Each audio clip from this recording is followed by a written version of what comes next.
We are coming up on the half hour here for Open Line tonight. First of all, thank you for joining us. Dr. Thomas Schwartz from Vanderbilt University is our guest tonight. He is a professor of political science, been there 32 years. Yes. That is worth the congratulations.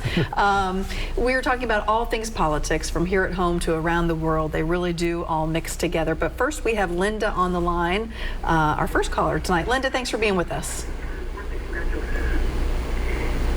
Hello. Hi, Linda, go ahead. Oh, I'm just going to make a comment, and then I have a question for Dr. Schwartz.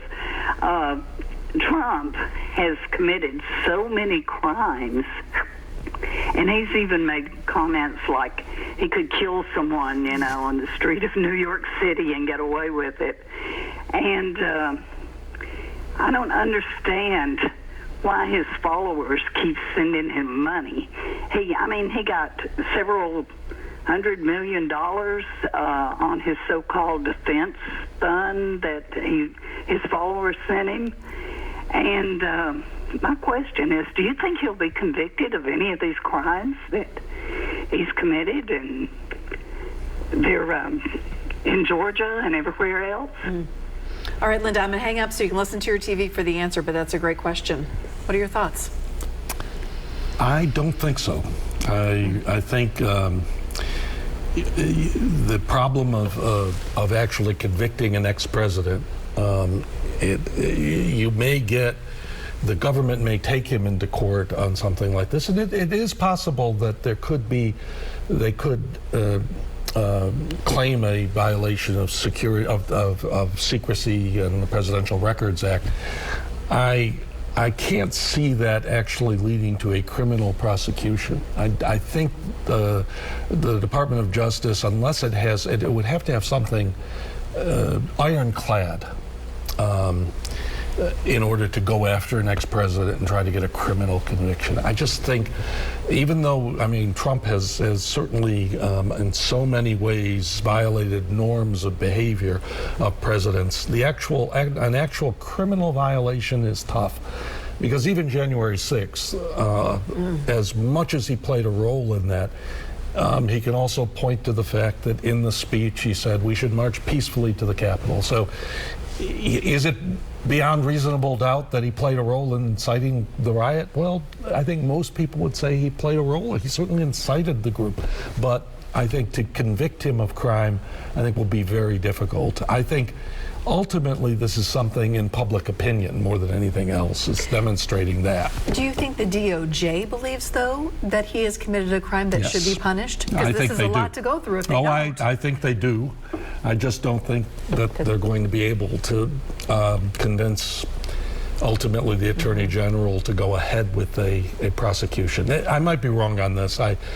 Clearly they are pushing hard on this issue of what records Trump took and the degree to which he was reluctant to bring them to allow people in, and that he was sloppy in the maintenance of these records. But there'll be so many murky issues. What right did he have to declassify? Were there documents in there that were that he had privilege over, executive privilege and or lawyer-client privilege? I just think it's going to be a tricky deal. Certainly they're going to make the case that he was terribly poor in judgment? Well, careless. Terribly careless and poor in judgment about the treatment of secret materials. But to his followers, or to many, that they'll just say, well, look at what you did with Russia, and look what you did with that. There's a lot of whataboutism in terms of how Trump was treated when he was president that many of his followers feel very strongly about. All right, let's jump to, I think we have Jeff on the line. Jeff, thank you for being with us tonight. Go ahead. Jeff, you're on. Go ahead. Are you there? Yes, we are. Yeah. We're talking about, I understand Trump, and let me put it first. I'm not Democrat or Republican. I'm independent, and I try to see both sides. We're on Trump and I understand if this gentleman can probably tell me that a president can declassify any document. And understand that there's been presidents had a presidential library of their own. I'm trying to figure out, and I'd like to ask him too, with what Hillary Clinton did, what's the, one other thing, and I don't know if any people know that, which I voted for Clinton, but he lost a nuclear football, I think, 2 times. If this gentleman's on his stuff, he knows what I'm talking about. All right. But anyways, I'll leave it at that. We'll kind of go from there, and y'all help me out. Thank you. Okay, Jeff. Thank you for calling in.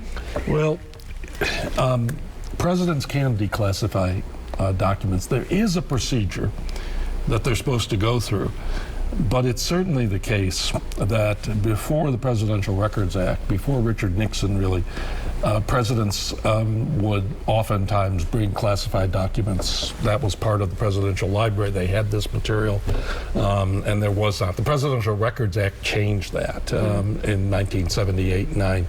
So the caller's right that presidents have changed it. Now, whether Trump can't simply sort of wave his hand and say everything's declassified here. He usually does have to go through a process, but it does complicate the matter that presidents have such an overwhelming authority, and that would create some issues with a criminal prosecution. Hillary Clinton's case is another one of those because she did have classified or at least secret material in the email server that she had. The FBI decided it was not, didn't rise to the level of a prosecution. That, of course, brings the question of whether they're treating her differently than him. Finally, there have been cases of losing the nuclear or misplacing and doing things that showed at least at times in previous administrations of the Clinton administration, the rest, a certain carelessness also about secrecy. Again, this points out the fact that what Trump did was more egregious perhaps, but it wasn't unprecedented. Okay, let's get to lines. Jeff, thank you for your call, by the way. Denver is on the line. Hi, Denver, go ahead. Yeah, there's absolutely, if you're talking about the raid on Mar-a-Lago, there's absolutely nothing that justifies that raid on Mar-a-Lago. If you want to talk about records, presidents have kept records since there have been presidents, and the president has the absolute say over what is made public. There's nothing. No one's saying the main thing that's going on is we have a criminal sitting in the White House and a criminal administration who's deconstructing the United States government at this time using the judicial system.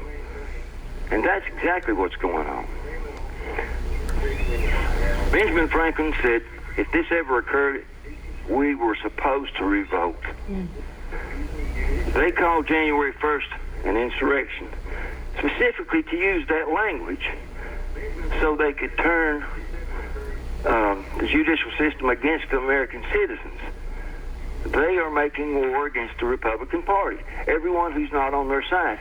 This is a communist takeover of the United States. That's exactly what it is. Well, Denver, I'll say no more. Okay, Denver, thank you for calling in. And I think Denver's call really shows the two sides of America right now. Yes, yeah, very much so. And what you've got is and this is one reason why I wonder about a criminal prosecution of Trump, is just would intensify this sense that there are two countries, a very divided country.